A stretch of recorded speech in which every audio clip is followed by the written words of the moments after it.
እግዚአብሔር ይመስገን። አዲስ ሆናችሁ ዛሬ ብቻ የመጣችሁትን በጌታ ፍቅር እንኳን በሰላም ወደዚህ ቤት መጣችሁ እላችኋለሁ። እግዚአብሔር የተመሰገነ ይሁን። በዘመናት መካከል እግዚአብሔር እንግዲህ ስራውን እየሰራ ነው። ከነጋር ደግሞ ቀጥታ ወደ እግዚአብሔር ቃል እንሄዳለን። ጌታ ደግ ነው። መጽሐፍ የያዘን ሁላችን የማቴዎስን ወንጌል መጽሐፍ ምዕራፍ 14 ተራ ቁጥር 13 እስከ 20 ያለውን ክፍል ነው የምናነበው። መጽሐፍ የያዘን ሁላችን ብናወጣ ጥሩ ነው። ጌታ ይመስገን። ሃሌሉያ። እንደ እግዚአብሔር ያለ የለም። እውነት ነው። የጌታ ውበት ትልቅ ነው። እንጸልይ። መጽሐፉን እንዳወጣን እግዚአብሔር እንድናገረን ሁሉ ሰው ጌታ ሆይ ለእኔ ተናገረኝ ያለ ለጥቂት ደቂቃ ይጸልያል። ሃሌሉያ።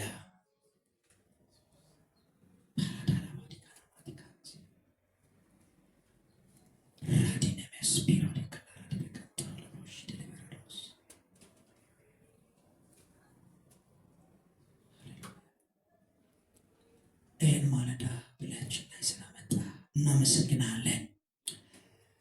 ምሕረትና ቸርነት ፍቅር መጽሐፍ እንደሚል ማለዳ ማለዳ አዲስ ሆኖልን እንደገናም በፊት ይቆመናል። ምስጋና መልኮ ላንተ ለእግዚአብሔር ይሆን። በጌታ በኢየሱስ ክርስቶስ ስምና ስልጣን ጌታ ሆይ እንድትናገር ሁሉ በሚገኝበት ባንተ ፊት ዛሬ እንደገና መተናል። በኢየሱስ ስም በመገኘት ያስገርመን። ቃልህን ተናገረን። ማንኛውም አየር ላይ የሚሯሯጥ የክፉ ሐሳብ ለዘላለም እንዳልነበረ ይሆን። በነገር ሁሉ እርዳን። በኢየሱስ ስም አሜን። ወጣ ወጣ የተባባልነው ወደ እግዚአብሔር ቃል እንሄዳለን። የማቴዎስ ወንጌል ምዕራፍ 14 ተራ ቁጥር 13 ጀምሮ እንዲህ ይላል። ኢየሱስም በሰማ ጊዜ ከዚያ ብቻውን ወደ ምድረ በዳ በታንኳ ፈቀቅ አለ። ሕዝቡም ሰምተው ከከተማዎቹ በእግር ተከተሉት። በምን ተከተሉት ነው የሚለው መጽሐፍ? በእግር ተከተሉት። ወጥተው ብዙ ሕዝብ አየና አዘነላቸው፣ ድዌዎቻቸውንም ፈወሰ። በመሸም ጊዜ ደቀ መዛሙርቱም ወደ እርሱ ቀርበው ቦታው ምድረ በዳ ነው፣ አሁንም ሰዓቱ አልፏል፣ ወደ መንደሮች ሄደው ለራሳቸው ምግብ እንዲገዙ ሕዝቡን አሰናብት አሉት። ኢየሱስም እናንተ የሚበሉትን ስጧቸው እንጂ ሊሄዱ አያስፈልግም አላቸው። እነርሱም ከ5 እንጀራና ከ2 ዓሣ በቀር በዚህ የለንም አሉት። እርሱም እነዚያን ወደዚያ አምጡልኝ አላቸው። ሕዝቡም በሳር ላይ እንዲቀመጡ አዘዘ።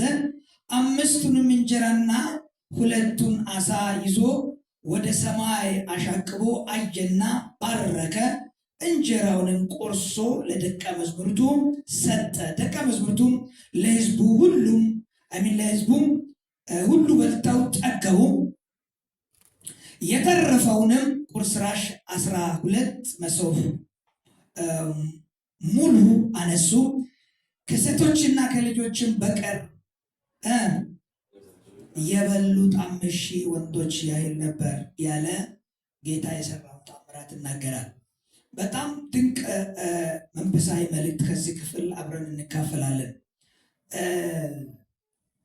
ተራ ቁጥር ወደ 14 አካባቢ አዘነላቸው የሚል ቃል ታዩታላችሁ። አዘነላቸው የሚል ቃል ጌታ ይመስገን። ይሄ ወቅት መጥምቁ ዮሐንስን ሄሮድስ ያስገደለበት ወቅት ነው። ሐዋርያቶቹ እንደምንም ብለው ሬሳውን ወስዶ የቀበሩበት ጊዜ ነው። ደግሞ ይህንንም ለጌታ ለኢየሱስ ክርስቶስ ተናገሩትና ልክ ኢየሱስን እንደ ሰው ያዘነ ይመስላል። ከማህበረሰቡ ወጣ ብሎ ከአንዲት ወንዝ ፈቀቅ ብሎ እንደተቀመጠ በሌላ ስፍራ ይናገራል። ከዛ ሁሉ ተለይቶ የሄደበትን ሁኔታ አንዳንዶቹ ምናልባት ለራሱ ጊዜ ሊወስ ሜዲቴት ሊያደርግ ብቻውን ቁጭን ሊያሰላስል እንደኔ ያስቡታል።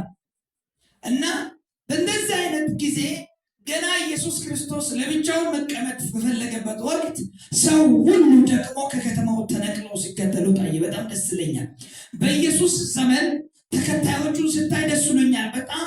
በእርግጥ የሚከተሉበት ዓላማ ልዩ ልዩ በሆነ ኢየሱስ ባለፈበት መንገድ ሁሉ ሰው ሲከተል ታዩታላችሁ። ይሄ ምን ያሳያል? ኢየሱስ ክርስቶስ ትክክለኛ የመሪነት ኢንፍሉዌንስ ወይም የመሪነት ተጽዕኖ በላዩ ላይ እንዳለ የሚያሳይ ምልክት ነው። ሌላው አዳኝ እንደሆነ ከሰማይ እንደመጣ ሰውን አትራክት የሚያደርግ የሚስብ ነገር እሱ ጋር እንዳለ የሚያሳዩ ምልክቶችን ታዩታላችሁ። ዛሬ ለእናንተ የምናየው አዘነላቸው የሚለውን ሐሳብ አንስተን ነው። ጌታ ይመስገን። ኢየሱስ ክርስቶስ ለመጥምቁ ዮሐንስ የሚያዝን ይመስላል። ምክንያቱም እንደ መጥምቁ ዮሐንስ ባለውለታ የሆነ አገልጋይ በሕይወቱ የለም።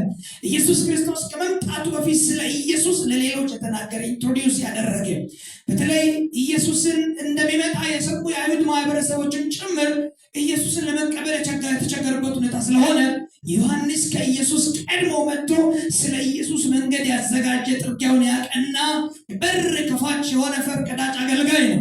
ኢንትሮዳክተር ነው። ሰዎች ኢየሱስን እንዲቀበሉ ኢየሱስን ቃል በቃል ያስረዳ ስመጣ ይሄው የዓለምን ኃጢአት የሚያስወግድ በግ ያልኩት እሱ ነው ብሎ የጠቆመ አገልጋይ ነው። ምናልባት ኢየሱስ ክርስቶስ ከመምጣቱ በፊት አገልግሎቱን የሚያቀልል አይነት አገልግሎት ቀድሞ ያገለገለ ሰው ነው። ስለዚህ ባለውለታ የሆነ አገልጋይ ነው። በር የከፈተ አገልጋይ ነው። መጥምቁ ዮሐንስ ታረደ፣ ተሰዋ ማለት የሚያሳዝን ታሪክ ነው እና እንደዚህ አይነት ብቻው ስለሱ ማዘን በሚችልበት ጊዜ ላይ ግን ሀገር ምድር ሁሉ እሱን ተከትሎ ሲመጡ ለአንድ ሰው ከማዘን ያለፈ ለብዙዎቹ ደግሞ ማዘን ጀመረ። ኢየሱስ ዛሬም ያዝናል። ለኛ ያዝናል ማለት እኛ የሰው ልጆች ሰው ሞቶ እናዝናለን፣ ታሞ ተደሃይቶ የሰው ችግር ያየ እናዝናለን። ግን አዝነን የምናመጣው ውጤት እንደ እግዚአብሔር ወይም እንደ ኢየሱስ ክርስቶስ አይደለም። አሁን ኢየሱስ ክርስቶስ አዘነና ደግሞ ሳምባዲ አዘነ ስንለው እኩል አይሆንም። በተለይ ጌታ ኢየሱስ ክርስቶስ አትስታን ላይ ካዘነባቸው ነገሮች ሁለት አንስተን ከነ ውጤታቸው ዛሬ እናያለን። ጌታ ይመስገን። ያዝንልኛል ብሎ ከነጋራ ምን ማለት ነው? ይጨነቃል። ምን መደረግ አለበት ብሎ ያስባል እንደማለት። ብዙ ሰው ይመጣል።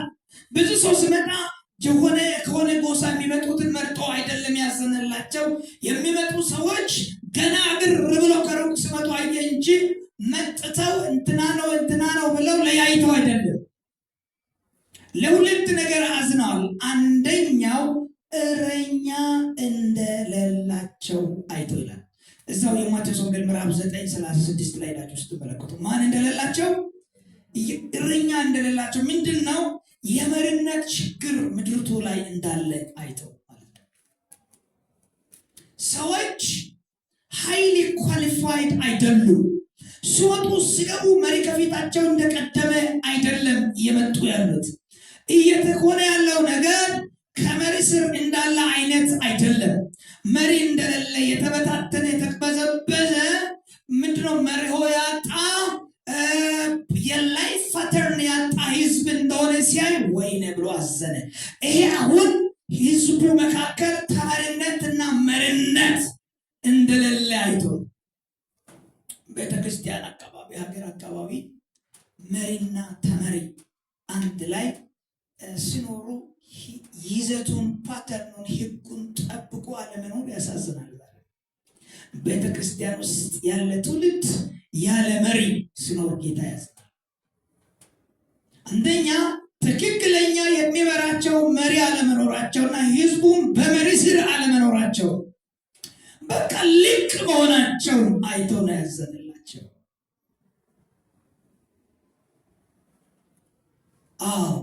እንደዚህ አይነት ታሪክ ያሳዝናል። ምክንያቱም ምን እንደሚመታቸው ምን እንደሚያሰናክላቸው አይታወቅም።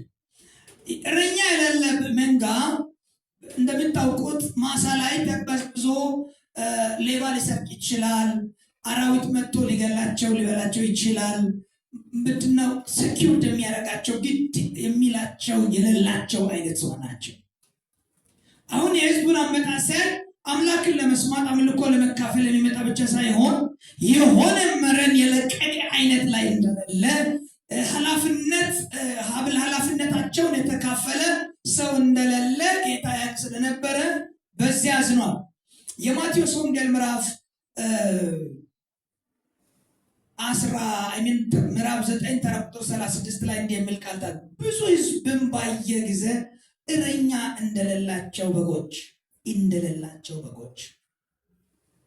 ተጨንቀው ተጥለውም ነበረና አዘነላቸው። እረኛ የለም አይደል? ዝጋ እንደሌላቸው ምን ማለት ነው? ምናልባት እረኛ እንዳለ ሆኖ ግን ህዝቡ በእረኛ ስር እየተዳደሩ እንደሌሉ አይነት ነገር ያሳያል። እረኛ እንደሌላቸው ተጨንቀው ተጥለው እንዳለ አየ ይላል። ወጣ ግባ በሚል እና ሂድ በሚል ስርዓት ውስጥ እንደሌሉ ያቅስል ነው። በጥቅልሉ ልቅ ሆኖ እንዳሉ አየ ይላል። ስለዚህ ነው ተጥለው ነው ያዩት። ተጥለው በምክንያት የተጣለ ሆነው አየ፣ ተጨንቀው አየ ይላል። በዚህ ምክንያት አዘነ። እግዚአብሔር ፈጣሪያቸው ስለሆነ ጌታ ኢየሱስ ክርስቶስ የመጣው ለሰው ልጅ ሁሉ ስለሆነ እንዲልቅ ሆነው መኖር እሱን ስለሚያሳዝን ያዘነው። ስለዚህ ራሱ እንደ አባት ነው የመራቸው፣ እንደ እረኛ ነው ራሱን ያደረገው። እግዚአብሔር አባት ይሁንልን፣ እሱ መሪ ይሁንልን፣ ይመራል። እኛም ደግሞ ከመሪ ስር መኖርን እንልመድ። ልክ መሆናችንን ጌታ ሲያይ ያዝናል። ሌላው እዚህ ቦታ ላይ መጽሐፍ ቅዱስ ላይ ጌታ ካዘነባቸው ሐዘኔታዎች አንዱ ሕመማቸውን አይቶ፣ ሕመም በሁለት ይከፈላል መጽሐፍ ቅዱስ ውስጥ መንፈሳዊና ስጋዊ ሕመም። መንፈሳዊ ሕመም ያለ አምላክ ሰው ኖሮ አጋንንት ስጋዊነት በሰው ላይ ተጠቅጥቀው ሰው ሲኖር የታመመ ይባላል። ስጋዊ ባህሪ ተንጸባርቀው መንፈሳዊ ነገር ጠፍተው ሰው ተቸግሮ ሲኖር ጌታ ያዝናል። መንፈሳዊ ሕክምና እንዲያገኙ ይፈልጋል። ለዚህ ራሱ እንደ ሐኪም ነው የሚቆጥረው። ጌታ ኢየሱስ ክርስቶስን አምነው ሰው እንዲድን ከስጋዊ ከመንፈሳዊ ደዌ እንዲፈወስ ጌታ ይፈልጋል። በስጋ ደዌ ሰዎችን ታሞ ሲያይ ያዝናል። ብዙ ቦታ ላይ አዘነላቸው። ጎብጠው ያሉ ሰዎችን አዝነው ጫነባቸው፣ ቀና አሉ፣ አገለገላቸው የሚልባቸው ስፍራዎች አሉ መጽሐፍ ቅዱስ ውስጥ። እዚህ የማርቆስ ወንጌል ምዕራፍ 1 ተራ ቁጥር 40 እና 42 ሄዳችሁ ስትመለከቱ ለምጻምም ወደ እርሱ መጥተው ተንበረከከና ብትወድስ ልታነጻኝ ትችላለህ ብሎ ለመነው። ኢየሱስ አዘነለት፣ እጁንም ዘርግቶ ዳሰሰውና እወዳለሁ ንጻ አለው ይላል። አሁን እዚህ ጋር ወደደም አዘነለትም። አሁን የኢየሱስ ሐዘን ምንድን ብሎ ደረቱን ደቅቶ ወይም ብሎ እንደሚሄድ ሰው እንደ ሰው አይነት ሐዘኔታ ሳይሆን ወደው መፍትሄን ለማምጣት እንደታዘነ ታውቃላችሁ። ከዚህ ከለምጽ በሽታ ጋር በተያዘ ለምጽ በሽታ በተለይ ከማህበረሰቡ ያስገልላል። በተለይ በአይሁድ ማህበረሰብ ውስጥ የተገለሉ የማይወደዱ በተለይ መንፈሳውያን ነን ወደሚሉ ሰዎች ማስጠጋ የህመም አይነት ነው። ከሰው የሚያገልል ነው።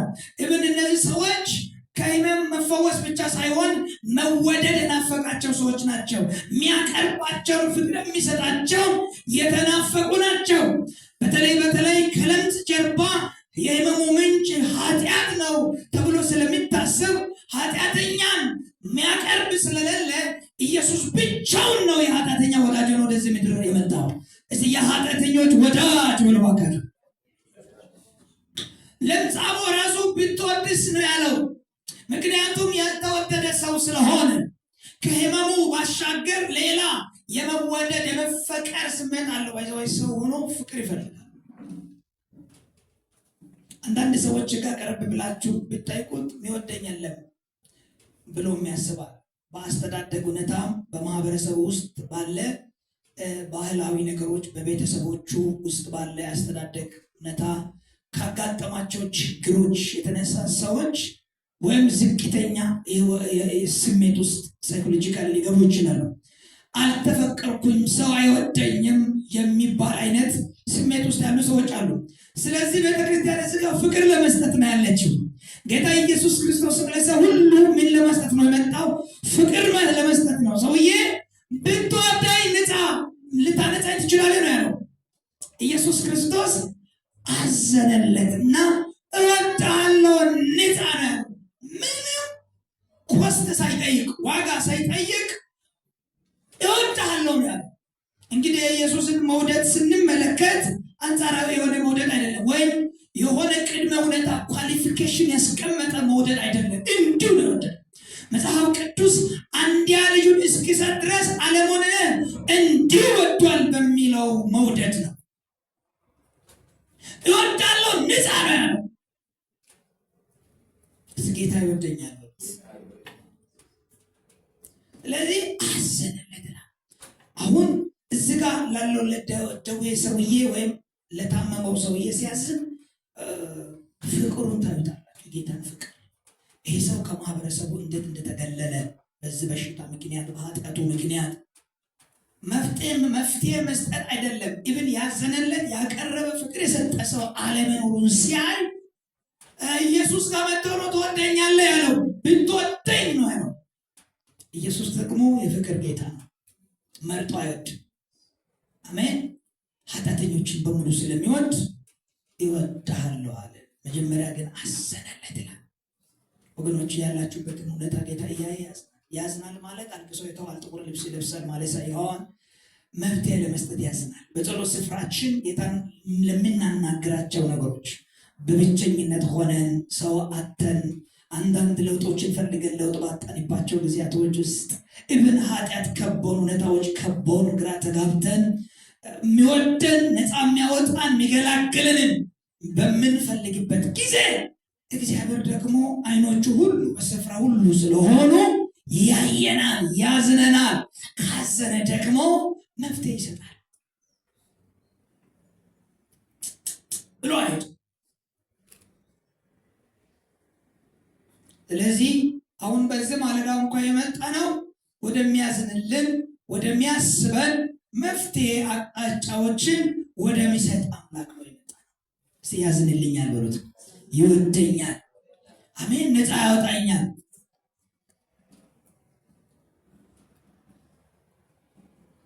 ስለዚህ ወደ ጌታ መምጣት በጣም ጥሩ ነው። እዚህ ማርቆስ ወንጌል ምዕራፍ 1 ላይ ቁጥር 40 ላይ ያለውን ለምጻሙን ሁኔታ ስናይ ኢብን የሚሄድበትን ሁሉ ያጣ ሰው ይመስለኛል። ብዙ ሰው የሚጠጋበትን ያጣል። ብዙ መጠጊያ የተሞላ የሚመስል ዓለም ውስጥ ግን የሚጠጋበትን የሚያጣ ሰው አለ እና ኢየሱስን ሲያገኝ ነው ምን አይነት ፊት አሳይቶ እንደሆነ አላውቅም። ቀረብ ብሎ ብትወደኝ ነው አለው። የኢየሱስ ፊት ያምራል። አሜን ነው። ሰውን ያስጠጋል። መሪነቱ ያምራል። አፕሮቸብል ነው። ሰውን የሚያስቀርብ አይነት አፕሮች ስላለው ፊቱ፣ ፈገግታው፣ ምን ሁሉ የዓለም ጻሙ መጥቶ ኢየሱስ ጋር ቀርቦ ያለበት እምነታ ለመናገር አልከበደበትም። ወዲያው ነፃ ነው ያለው። በቃ ነፃ ይላል። ስለዚህ ህመማችንን አይቶ ጌታ ያዝናል። የሚያስወጣን የሚያስገባን አለመኖሩን አይቶ እኛ ራሱ ልቅ ሆነን እንኳን ስንኖር አይቶ ያዝናል። ምክንያቱም ህዝቡ ልቅ ሊሆን ጌታ አይፈልግምና። አሜን። ህዝቡ ልቅ ሊሆን ጌታ አይፈልግም። ስለዚህ አዘነላቸው። ታዲያ እዚህ መጽሐፍ ላይ ደግሞ ጌታ ሲያዝን ገና እኮ የሚበላ የላቸው ሐዋርያቶቹ። እሱ ጌታ ገና ሲያዝን ምግብ እኮ የለም አሉት። ኃላፊነትን መሸከም አልፈለጉትም። ገና በጊዜ ሄደው ወደ ከተማ ሄደው ራሳቸውን እንዲያስተናግዱ ለስጋቸው ወይም ለረሃባቸው ምግብ ገዝተው እንዲበሉ አሰናብቷቸው ነው ያሉት። ኢየሱስ ጋር ኃላፊነትን መቀበል አይፈልግም። አንዳንድ ጊዜ ቤተክርስቲያን ውስጥ ኢየሱስ ክርስቶስ ቀጥታ እናንተ ራሳችሁ የሚበሉትን ስጧቸው ነው። አዎ፣ ስለ እነዚህ ሰዎች ኃላፊነት ይሰማችሁ። አጠገብ ያለው ሰው ለነፍሳት ኃላፊነት ይሰማሽ፣ ለሆነ ሰው ኃላፊነት ይሰማሽ። አንዳንድ ሰው ከራሱ ጉዳይ ለማንሳት አይደለም ማረፍ የሚፈልግ ሰው አለ። ነገር አለመንካት ዞር ይበሉ አይነት ነገር ኢየሱስ ክርስቶስ እዚህ ጋር ቀጣይ ቤተክርስቲያን ውስጥ መሪ ሆኖ ለሚቀጥሉ አገልጋዮች አጠገቡ ስላሉት በእንደዚህ አይነት ሁኔታ መካከል እንዴት ኃላፊነትን መወጣት እንዳለባቸው እንዴት የመሪነት እንትናቸውን ኪሎታቸውን ማሳየት እንዳለባቸው ትሬን ያደረገም ስለነበረ ይኸው ኃላፊነትን ውሰዱ፣ እናንተ የሚበሉትን ስጧቸው። ሁለት ነገር እዚህ ጋር አንደኛ እምነት ያለማመድ ነው። ሁለተኛ የሰውን ሸክም መሸከም እንድችሉ ምንም በሌለበት እንደዚህ አይነት ነገር ቢያጋጥሟቸው እንዴት ማስተናገድ እንዳለባቸው ከአሁኑ እንዲማሩ አብሏቸው ማለቸው። እንዲህ ካለ በኋላ ነው በአንድ እጅ 2 ዓሣና 5 እንጀራ አለ ያሉት። እንደነሱ ቢሆን ከተማ ሄደው ገዝተው ይብሉ። እኛ እያስተናገድን ለምን እንጨነቃለን? አነሰ በዛ ጎደለ ያለን ለምን ዋጋ እንከፍላለን?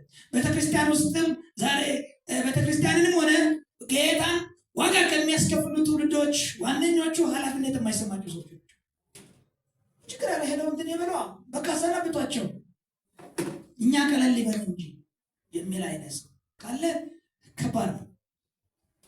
ኢየሱስ እኛን የሚያስተምረን እንደዚህ አይነት ነገር አይደለም። አንደኛ ኢየሱስ ባዘነበት የልብ ሐዘን ልክ እነዚህ ሰዎችም እንደዚህ አይነት ሰዎች ማዘንን ፍቅርን እንዲለምዱ ነው። በተመቻቸ ነገር ብቻ የሚቀጥሉ የሚነዱ መሪዎች እንደሆኑ ጌታ አልፈለገም። ማዘንን ስለ ሰው ማዘን በሉት የውስጥ ፋሽን ነው። ስለ ሰው ችግር መጨነቅን መልመድ፣ የሰውን ሸክም መሸከምን መልመድ፣ የሀገሬን ሸክም መሸከምን መልመድ፣ ከራስ ላለፈ ህይወት መማር መኖር። ዝም ብሎ ከኢየሱስ ጋር ቆይቶ ደስ እንዳላቸው ህይወትን መቀጠል አይቻልም። መርነትን መሸከም አለ። የሰውን ነገር መሸከም አለ። የሰውን ጉድለት መሸከም አለ። የሰውን ማጣትን መሸከም አለ። የሰውን ሀዘንን መሸከም አለ። የሰውን ምድረ በዳን መሸከም አለ። የሰውን ነገር ማወቅ ማየት አለ። ስለዚህ ራሳቸው ብሎ አረጌታ አባቱ እናመጣለን እንደዚህ ያለ ስሉት አብዱት ናላቸው። በጣም በሚገርም ሁኔታ ወስዶ ባረከ። ምግቡን ባርኮ ማብዛቱ ብቻ አይደለም፣ እራሳችሁ መግቡ አለ። አሰናብትልኝ ጌታ ሆይ እዛ ሄደው ከተማ ላይ ለራሳቸው ቢብሉ ያሉ ሐዋርያቶች አስተናጋጅ ሆኑ፣ መጋቢ ሆኑ፣ ሽር ጉድ ወደ ማለት ገቡ፣ ወደ አገልግሎት ገቡ። እዛ ምድረ በዳ ላይ አሜን። እግዚአብሔር እንዳገለግል ይፈልገኛል። የሆነ ነገር ውስጥ ጠልቀን እንድገባ ይፈልገኛል። ዳር እንዲይዝ አይፈልግም ጌታ። ጠልቀን ገብተን እንድናገለግል ኃላፊነት እንድንሸከም ትሬን እንድናደርግ ይፈልጋል ጌታ። ስለዚህ በቃ ከጌታ ጋር ብቻቸው ቁጭ ማለት የፈልጉ ሰዎች አሁን ግን ወደ አገልግሎት ገቡ። ሴቶችና ወጣቶች ሳይቆጠሩ ወደ 5,000 ከዛ በላይ የሆነን ህዝብ ተቆጥሮ ስንት እንደሆነ ቁጥሩን መገመት አይቻልም። ብዙ ሺህ ህዝብ ማለት አንድ በረከት ሊባርካችሁ እግዚአብሔር ወደ አገልግሎት ያስገባል። ጌታ ወደ ኃላፊነት አስገባኝ ማለት ሸክም ይሰማል በሉት፣ ኃላፊነት ይሰማል። እሱ ብቻ አይደለም አዝኖ መተው የፈለገው ሌሎቹ አጠገብ ላይ ቀጣይ የቤተክርስቲያን አደራ ሊሸከሙ ያሉ መሪዎች የህዝብን አደራ የህዝብን ነገር ማወቅ እንዲችሉ መሸከም እንዲችሉ እንዲሰማቸው ፋሽን እንዲሆኑ ፈለገ። እግዚአብሔር ሆይ እስቲ ከእኔ ጋር አንድ እጃችሁን ከፍ አድርጉ፣ አንድ ጸሎት። ጌታ ሆይ እዚህ ቤተክርስቲያን እንደዚህ አይነት መሪዎችን ስጠን፣ ሃይሊ ፋሽን እንዲሆኑ መሪዎችን ስጠን፣ ሽር ጉድ ብሎ የሚያገለግሉ መሪዎችን ስጠን። ሆነልኝ በሉ ከደጋ ለመሪነት ብቻ እረኛ እንደሌላቸው አዝኖ አልተውም። እረኝነትን አስተማረ። እዚህ ጋር ተተኪ አገልጋዮችን አንዳች ነገር አስተምሯል። ለነገስታት ንጉሥ ለኢየሱስ ክብር ይሆን እና ጌታ ሲያዝንልን ወይም ሲያዝንላቸው ምን አደረገ? እንግዲህ የዛኔ ያደረገው ነው። ዛሬ ደግሞ ሲያዝንልን ለእኛ ምን ያደርጋል ከሚለው ስናይ ህመማችንን አይቶ ካዘነልን ይፈውሰናል። እስቲ ይፈውሰኛል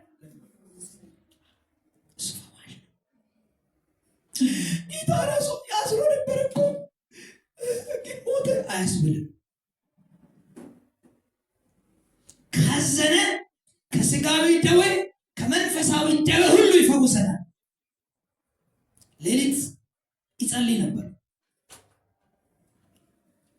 ብዙ ሰው ቸርች መጥቶ መንፈሳዊ በሽታ ውስጥ ነው ያለው። አንዳንዱን ፓስተሩ ራሱ ማላቀቅ አልቻለም። ሰው የማያውቅ የዝሙት በሽታ ውስጥ ያለ ሰው አለ። ራሱ ከራሱ ጋር ቆሻሻ ነገር ውስጥ ያለ ሰው አለ። እየወደቀ እየተነሳ ያለ ሰው አለ። እየጸለየ ያልተበረታታ ሰው አለ። ወገኖች እስቲ ጌታ ያውቀኛል ብሉት ከነጋር ጌታ ያውቀኛል፣ ይፈውሰኛል። ብዙ ሰው ሐኪም በተደው ታክሞ የማይፈወስ በሽታ አለ። በውስጡ እየተኮነነ ተሸክሞ የሚኖር በሽታ አለ።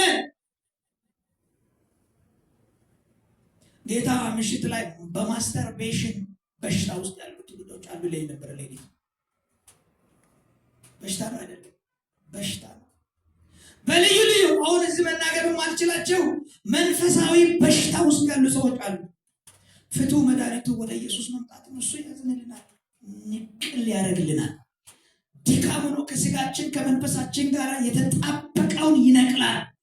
ጌታ አስወግድልኝ፣ ይሄን ባህሪ አልፈልግም፣ ይሄን ልምምድ አልፈልግም፣ ይሄን በሽታ አልፈልግም፣ በላይ ላይ ተለጥፎ ነው ያለው እንደ ለምጽ ጌታ አራግፍልኝ ለምንል ሰዎች ያዝናል፣ ያስወግዳል። ግን ኢትስ ግልጽ የሆነ አቀራረብ ይፈልጋል። በሚያዝን ጌታ ፊት ፈዋሹ ሆነው በጌታ ፊት ግልጽ የሆነ አቀራረብ ይፈልጋል። ትውልዱ እኛ እየመራንን እንላለን እንጂ ብዙ ሰው በሽታ ውስጥ አላለን። ጌታ ጌታ ሆይ ፈውሰን ብሎት ፈውሰን ይዘንልን ብሎት ለትውልዱ እዘን ጌታ ሆይ በተለየ መንገድ ውድቀት ውስጥ ታሞላሉ ትውልዶች አንተ እንድታዝን ጸለይን። ጌታ ሆይ እዘን ትውልድ ነፃ ይውጣ። አሜን። ግን በግልጽነት ፈዋሽ ወደሆነው አዛኝ ወደሆነው ጌታ መቅረብ ይጠይቃል። ጌታ ካዘነ እረኛ የላቸውም ብሎ አምቶ አይሄድም። ራሱ እረኛ ይሆናል፣ አባት ይሆናል፣ መጋቢ ይሆናል። አሜን ነው። እዛ ምድረ በዳ እረኛ የሌላቸው ናቸው፣ እነዚህ ደግሞ የማን በጎች ናቸው ብሎ አልተወም። ራሱ ኑ አለ፣ እንደት ይቀመጡ አላቸው፣ መገባቸው፣ አባት ሆነላቸው። አባት ይሆንልኛል በሉ እባካቸው። ጌታ ካዘነም አባት ይሆናል። አንዳንድ ሰው ከእናት ጋርና ከአባት ጋር ኖሮ አባትና እናት እንደሌለ የሚኖር ሰው አለ። እግዚአብሔር አባቴ ነው በሉ እባካቸው። እግዚአብሔር አባቴ ነው። አባት ደግሞ ያዝናል። ለልጁ የሚያስፈልገው ነገር ሁሉ ያስባል፣ ያሟላል። ፍቅር ከሆነ እንቁሳዊ ነገር ከሆነ የትኛውንም ነገር ያቀርባል። አባት ይሆንልኛል በሉ ከነገር ብዙ ሰው አባትን ይፈልጋል። በአባት ስር መኖር ይፈልጋል። መንፈሳዊ አባት፣ ስጋዊ አባት፣ እውነት የአባትነትን ኳሊቲ የሚያሟላ አባት ሰው ይፈልጋል። ኢየሱስ ግን ሁሉን ያሟላል። አባቴ ሆይ በሉት። ወደዚህ አባት መጠጋት በጣም ድላት ነው። ለእኛም ደግሞ አባ አባ ብለን የምንጮይበትን የልጅነትን ስልጣን ሰጥቷል። ስለዚህ እኛም እንደ ልጅ አባ አባ በውስጡ ብለን እንቀርባለን። እሱም ደግሞ አባት ይሆንልናል። ጌታ አባት ይሆንልኛል። አባት ከሆነ የሚያስፈልገንን ነገር ሁሉ ፕሮቫይድ ያደርጋል። የአባት ባህሪ አንዱ ደጀን መሆን ነው። ደጀን መሆን በሉ ከነጋር ደጀን መሆን ፕሮቫይድ ማለት ወይም አቅራቢ መሆን፣ የጎደለንን ነገር ማቅረብ። አባት አያጣም። ቤታችን እንደሆነ ትንሽ ልጆቻችን እኛ ሁሉን እንደምንችል ያውቃሉ። እኛ ጋር ሁሉ እንዳለ ነው ማለት። እኛ ቤት እንኳን የሌለን ሁሉ ይጠይቃሉ። አባት አቅራቢ እንደሆነ ያውቃል። አባቴ በሉ እባካችሁ፣ አባቴ በሉ። ለአንዳንዶቻችሁ እንደ ትንቢት ላውራላችሁ። ኢየሱስን እንደ አባት ከቀረባችሁ አባት ይሆንላችኋል። አባት ከሆነ ደግሞ ሙሉ ጉድለታችሁን ያሟላል፣ ፕሮቫይድ ያደርግላችኋል፣ ያቀርብላችኋል፣ ጥላ ይሆንላችኋል፣ ደጀን ይሆንላችኋል፣ ሰኪውር ያደርጋችኋል። እንደ አባት ጥላ ይሆንላችኋል። አባቴ በሉ እባካችሁ። አባት ወሳኝ። የአባትን ቦታ የሚደርስ ማን ይመል? አባት በሉት። እስቲ ኢየሱስ አባት ይሆንልኛል ብሎ አባቴ ብሎ አባቴ አሜን። ስለዚህ አባት ይሆንላችኋል። አባት ከሆነ ደግሞ he is our provider, our guider፣ ጠባቂያችን ነው፣ መሪያችን ነው፣ የሚያስፈልገን ነገር ሁሉ የሚያቀርብልን ነው። እዛው ምድረ በዳ ከየት አመጣለሁ አባት እንደሆነ ምን አለ? አበላቸው፣ አቀረባቸው፣ ጠየቃቸው፣ አንከባከባቸው። ከአባቱ ደግሞ የመጣችሁ ናችሁ እንኳን አለ መጀመሪያ ጉድለታቸውን ያሟላው።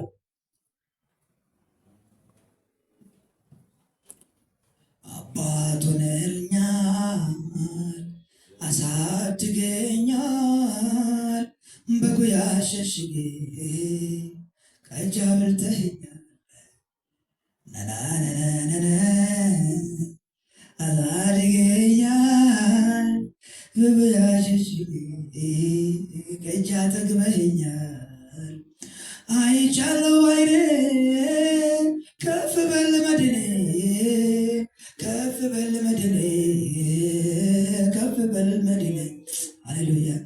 አይቻለሁ አይኔ ከፍ በል መድኔ፣ ከፍ በል መድኔ፣ ከፍ በል መድኔ።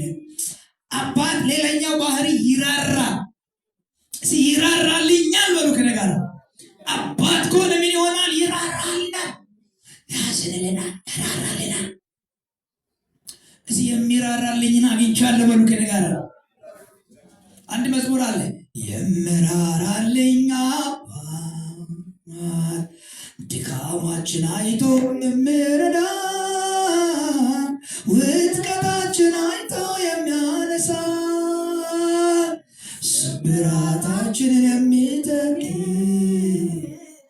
የምሕረት አምላክ ኢየሱስ አለ። አሜን። የምራራልን አምላክ ድካማችን አይቶ የሚረዳ፣ ውድቀታችን አይቶ የሚያነሳ፣ ስብራታችንን የሚጠግን የምሕረት አምላክ ኢየሱስ አለ። አሜን። አባት ይራራል፣ ምሕረትን ያደርጋል፣ ያቀርባል። አባትነት አይሰረዝም። እስቲ ንበሩ፣ አባትነት አይሰረዝም በሉ። ምድር ላይ ብዙ ነገር ሊሆን ይችላል፣ ግን አባትነት ሊሰረዝ አይችልም። እስ አባት አለኝ በሉ ከነጋራ። እስ አባት አለኝ በሉ ከነጋራ። አብሶ ደግሞ የእግዚአብሔር አባትነት ለዘላለም ነው። መጽሐፍ ቅዱስ ትንቢተ ኢሳይያስ ላይ እንዲህ ይላል፣ ስለ ኢየሱስ ክርስቶስ ከተነገሩ 4 የጣምራ ስሞች መካከል እንዲህ ይላል፣ ድንቅ መካር ይላል፣ ኃያል አምላክ ይልና የዘላለም አባት ነው። የመቼ አባት? እዚህ የዘላለም አባት ነው። አንዳንድ አባት የሚመስሉ ነገሮች ምድር ላይ ብዙ ነገር ሊገድባቸው ይችላል። እግዚአብሔር በዕድሜ አይገደብም፣ በአኗኗር አይገደብም፣ በአቅራቦት በምንጭ በሪሶርሶች አይገደብም። እሱ የዘላለም አባት ነው። ስለዚህ ነው ወደ እሱ መቅረብ ያለብን። እዚህ ጌታዬ የዘላለም አባት ነው በሉ ከነጋር። አባት ሊሞት ይችላል፣ አባት ሊጎልበት ይችላል፣ አባት ሊያጣ የስጋ አባት ይችላል። እግዚአብሔር ግን ለዘላለም የሚኖር ስለሆነ እዚህ የዘላለም አባት በሉ ከነጋር። ይራራልናል፣ ያስብልናል፣ በጊዜው ደርሶ ደግሞ ያስብልናል። አሜን አሜን።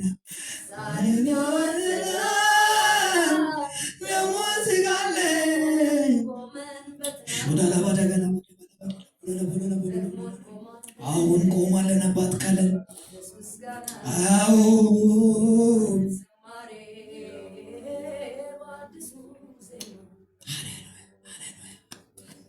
እሱ ራሱ እንደ ሰው ተፈትኖ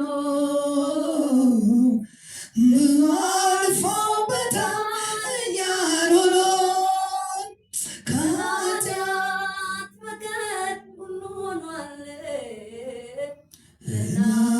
እናልፍበት ገባዋል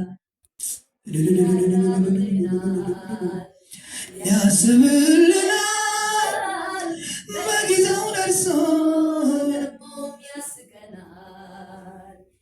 ይመጣል ነገር ዛሬም ያልፍና ደግሞን ስቃለን ቆመን ኢየሱስ ያድናል።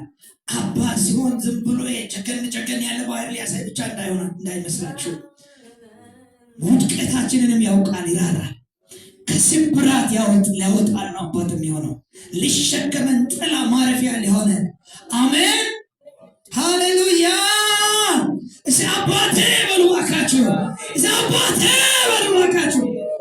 ኮናዚያና ትራቢያ በወሸቢያ ከስጋ አባቶቻችን ወይም እናት ጋር ለዘላለም አንኖርም፣ እንለያለን። ሰው ትልቅ ሲሆን ራሱን ይችላል። ከአስራዎቹ በኋላ ብቻውን የመቀጠል ህይወት አለ። እግዚአብሔር ግን ለዘላለም የትም ብንሄድ አባታችን ነው። እስኪ አባቴ በሉ እባካችሁ። ለትልልቆች አባት፣ ለትንንሾች አባት፣ ለጠነከሩ ላልጠነከሩ አባት። እስኪ አሜን በሉ እባካችሁ። እስኪ አባቴ በሉ እባካችሁ። ስለዚህ ካዘነልን አባት ይሆናል። ለዘላለም በጉያው ሊሸሽገን ሊያንከባክበን። ሞላ ዲያላ በወሶቶሮ ደቦሻ ጌታ ኢየሱስ የአባትነትን ኳሊቲ ሙሉ ስለሚሞላ አባታችን ነው። እሱ ይራራናል። አባቴ ብለውልን ወይም አባ በሉ እባካችሁ። ኢየሱስ ያድናል። ስለዚህ ካዘነ አባት ይሆናል። ሮጥ ብላችሁ በአባትነት ወስኑ ነው። እንዴት እንደሚጣጣም ታዩታላችሁ። አንድ የዘመድ ናትና በጣም አርጅታለች። ልጆች ደርሰው ወደ የቤታቸው ወልደዋል። የልጅ ልጅ ያየች እናት ናት። ብቻዋን ቤት ስትኖር የሚትበላውን እንኳ ትንሹን ነገር ስናፍቃት ልጆቿን እንኳ ለማየት በጣም ደስ ይለኛል። አባ ናፈቀኝ ትላለች። ደቂቃ አይፈጅም። የጠየቀችው ነገር ካችላለች። አባ በሉ እባካችሁ። ሲጸልዩ አባ በሉት። አሜን። ጉድለት ሲያጋጥማችሁ አባ በሉት። ሲደክሙ አባ በሉት። እሱ የምር ያዝናል። እንደ ሰው አስመሳይ አዛኝ አይደለም። ኢየሱስ ያዝንላ ስንል የምር ነው የሚያዝነው። አባትነቱን ያሳየናል። ሌላው ይመግበናል። መንፈሳዊ ምግብ ይመግበናል። ስጋዊ ምግብም ይመግበናል። ይመግበኛል ብሎ ለአንዳንዶቻችሁ ሹርሊ ትንቢት ነው ልንገራችሁ፣ ይመግባችኋል። ባዶ አትሆኑም። ቤታችሁ ባዶ አይሆንም። እጃችሁ ነገራችሁ ባዶ አይሆንም። እኔ በህይወቴ ተመግቤ አውቃለሁ። በሱ ምንም በሌለበት ተመግቤ አውቃለሁ። ምን ከፈለገ ምድረ በዳ ላይ መናን አስንቦ ይመግባል። ከጭንጫ ውሃ አውጥቶ ያጠጣ። አሜን ነው። የለም የሚባልበት ቦታ ላይ ብዙ ነገር ሰጥቶ ይመግባል። በተለይ ከእግዚአብሔር ተቀብላችሁ ተማሩት። አጠገብ ያለው ሰው ከእግዚአብሔር መመገብን ተማር ተባባሉ። ከሆናችሁ ላይቀር እስከ ወደኛው የጌታ ጥገኛ ሆኑት። አሜን። የሰው ጥገኝነት የሆነ ጊዜ ላይ ነው። የምንራራቅበት ጊዜ ይመጣል። ከጌታ ተመግበን ከጌታ ጋር ጥገኛ መሆናችንን በጣም እንልመድ። የትም እሱ አታውቅም። እረ ድንጋይ አጠገብ ላይ ነኝ ስለ ውሃ ከድንጋዩ ያወጣል። እስኪ ይመግበኛል በሉት። ምድረ በዳ ነው ሲባል መናን ያዘንባል። ይልካል ጌታ። እኔ ጌታ አገልጋይ ጠረኝ ብዙ ጥያቄዎች ነበሩ። አንደኛ በፋሚሊ ስር ባለው ሰዓት ላይ ነው። ራስን ባልቻልኩ ሰዓት ነው።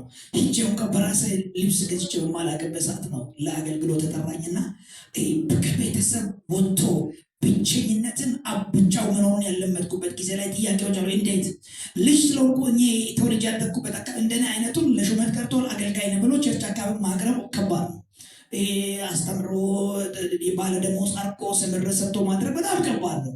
እብን እኔ የተነካውበት አነቃቀር ራሱን ያደግኩበት ቤተክርስቲያን እንግዳም ስለሆነ ብዙ ነገር እንግዳ ነው። ታዲያ ሙሉ ጊዜ ሁን የሚለውን ጥያቄ መቀበል ለነ ከባድ ነበር፣ በጣም ከባድ ነበር። ምክንያቱም ፋሚሊ ስር ነው ኖሮ እነሱ ሂድ ስሉኝ በሚሄድበትና ስሉኝ በሚመጣበት ጊዜ የራሴ ይሄ ነው የሚለው ነገር የሌለኝ ሰዓት ስለሆነ በጣም ጥያቄ ነበረ።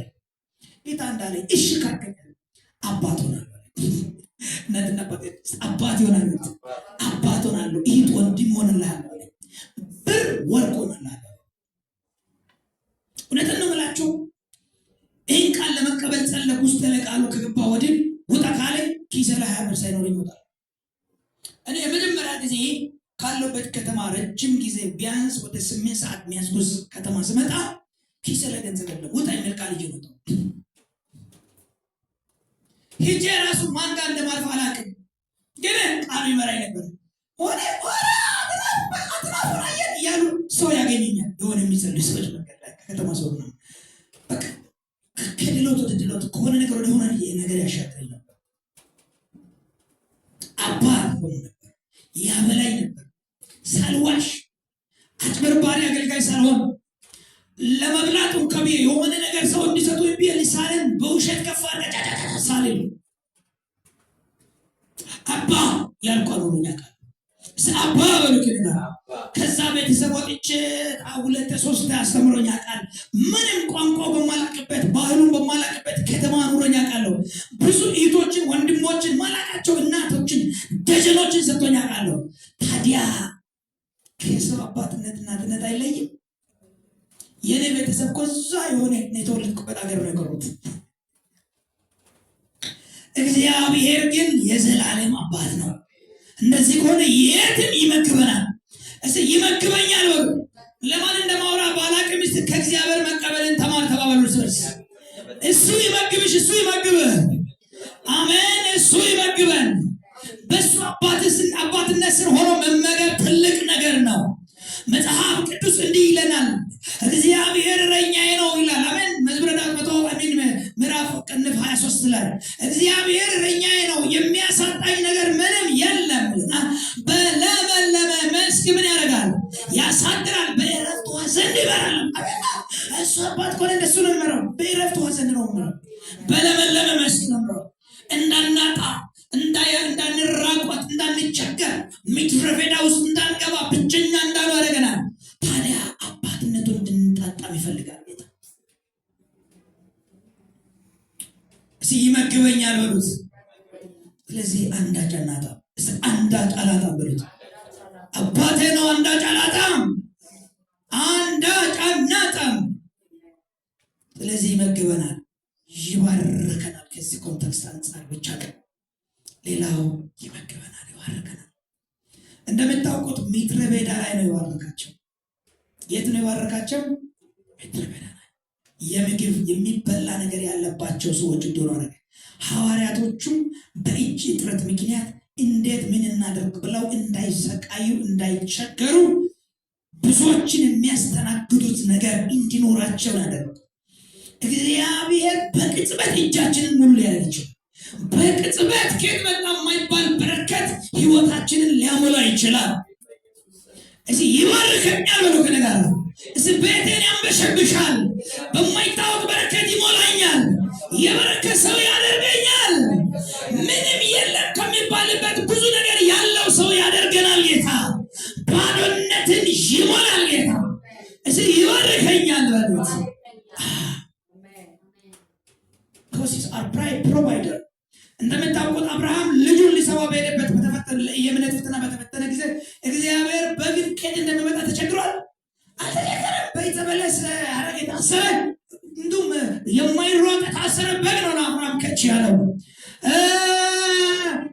ያቤጽም ጸለየ ይላል መጽሐፍ ቅዱስ አንደኛ ዜና ምዕራፍ 4 ተራ ቁጥር 10 ጀምሮ ያቤጽም እንዲህ ሲል ጸለየ፣ መባረክን ባርከኝ፣ ሀገርን አስፋ፣ እጅ በላይ ላይ ትሁን፣ እንዳያሳዝነኝ ከክፉ ጠብቀኝ ብሎ ጸለየ። እግዚአብሔር ሰጠው፣ ባረከው የሚል ቃል ታገኛለህ። ያዕቆብ ሕይወታችሁ ስታነቡት አንድ በትር እያወጣው እግዚአብሔር ግን 2 ሰራዊት አደረገኝ ይላል። የለም ከሚባልበት የብዙ ነገር ባለቤት ያደርጋል። እጃችሁን ከፍ አድርጉ። አንድ ጥምታዊ በረከት ልባርካችሁ። እግዚአብሔር ብሎ ከነጋር የብዙ ነገር ባለቤት ያደርገኛል። የብዙ ነገር ባለቤት ያደርገኛል፣ ይባርከኛል፣ ይለውጠኛል በኢየሱስ ስም።